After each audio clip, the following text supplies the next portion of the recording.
Bem-vindo ao canal Wagner Salles Artes. Eu sou Wagner Salles e hoje teremos uma lição, no caso, um estudo, uma análise sobre a obra Lição de Anatomia de Rembrandt. Então se inscreva caso ainda não seja inscrito, ative o sininho porque toda sexta-feira tem vídeo novo no canal. Senta o dedo no like para ajudar a gente e vamos para o nosso vídeo. Este é com certeza um dos quadros mais importantes da história da arte, e aqui faremos um estudo mais profundo sobre a obra.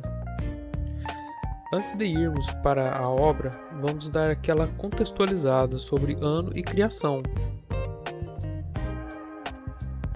A Lição de Anatomia do Dr. Tulp é uma das obras mais conhecidas do mestre holandês Rembrandt. Pintada em 1632, esta obra é um exemplo brilhante do talento do Rembrandt em capturar profundidade emocional e a narrativa em suas pinturas, ao mesmo tempo que demonstra uma habilidade técnica excepcional. A pintura retrata uma cena de anatomia com o Dr. Nicolaas Tulp, um médico respeitado em Amsterdã, liderando uma demonstração de dissecação de um cadáver. O grupo de espectadores, compostos por outros médicos e membros da alta classe, observam com grande interesse. Rembrandt habitualmente apresenta a atmosfera e a dinâmica da cena, tornando-a imediatamente cativante. Agora, vendo um pouco a composição de Lição de Anatomia, conseguimos entender mais profundamente como ela é notável.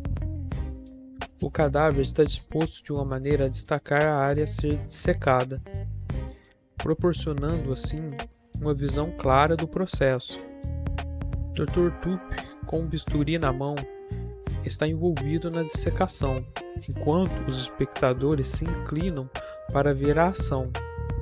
A luz que incide sobre o cadáver e o médico é notável, criando um forte contraste e realçando os detalhes que são anônimos.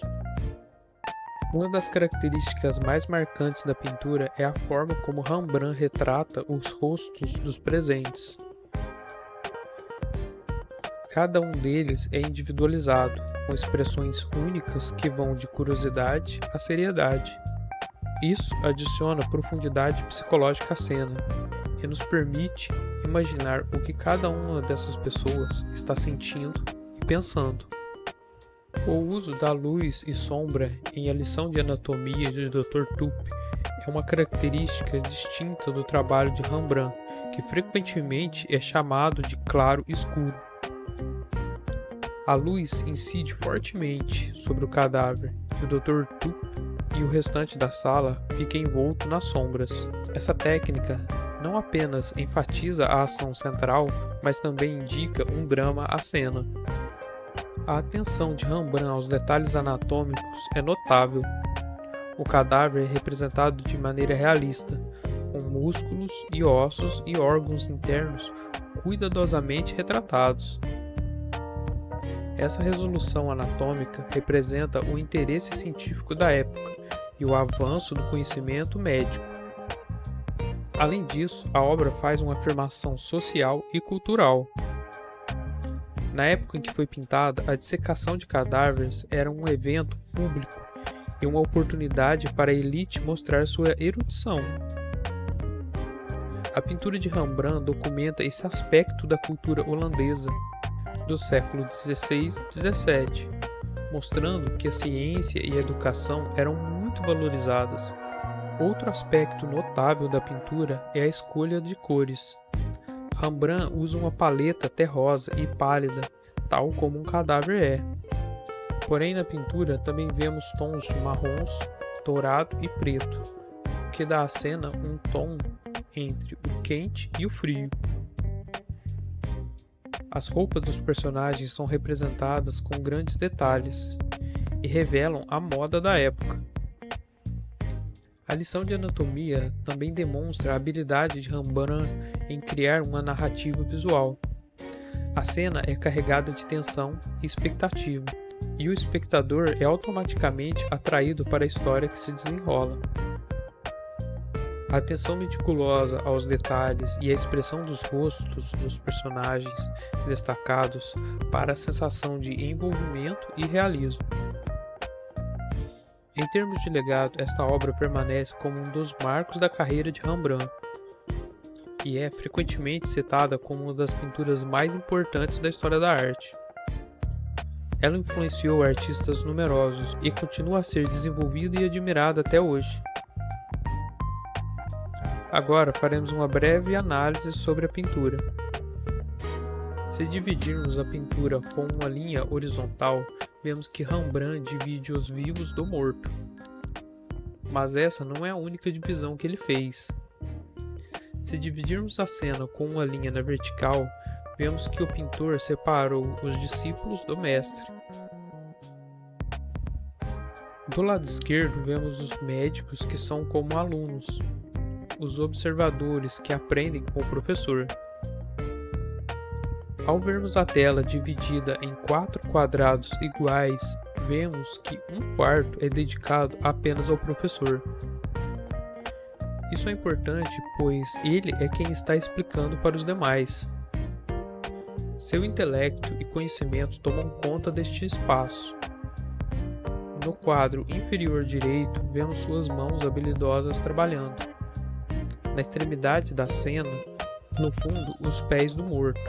Vemos um livro aberto, o conhecimento como base para realizar aquela atividade. Voltando à parte de baixo da pintura, vemos que o morto toma conta de 70% da parte de baixo. Isso porque ele é a figura central. A aula de anatomia está acontecendo através dele.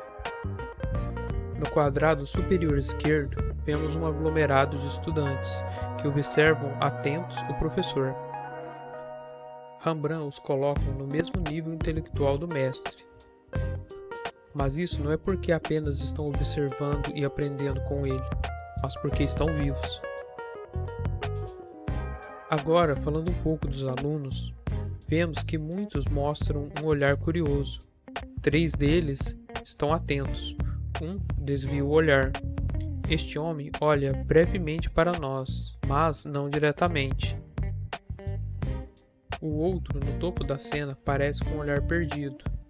E por último, vemos um homem que olha para nós, os espectadores, com um olhar muito penetrante. Ele tem algumas folhas em suas mãos, talvez estudos, talvez anotações.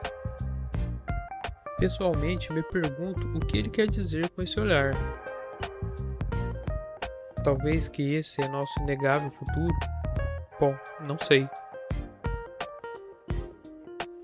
Citando brevemente Fernando Pessoa, tem um aforismo dele que diz o seguinte: sem a loucura, o que é o homem?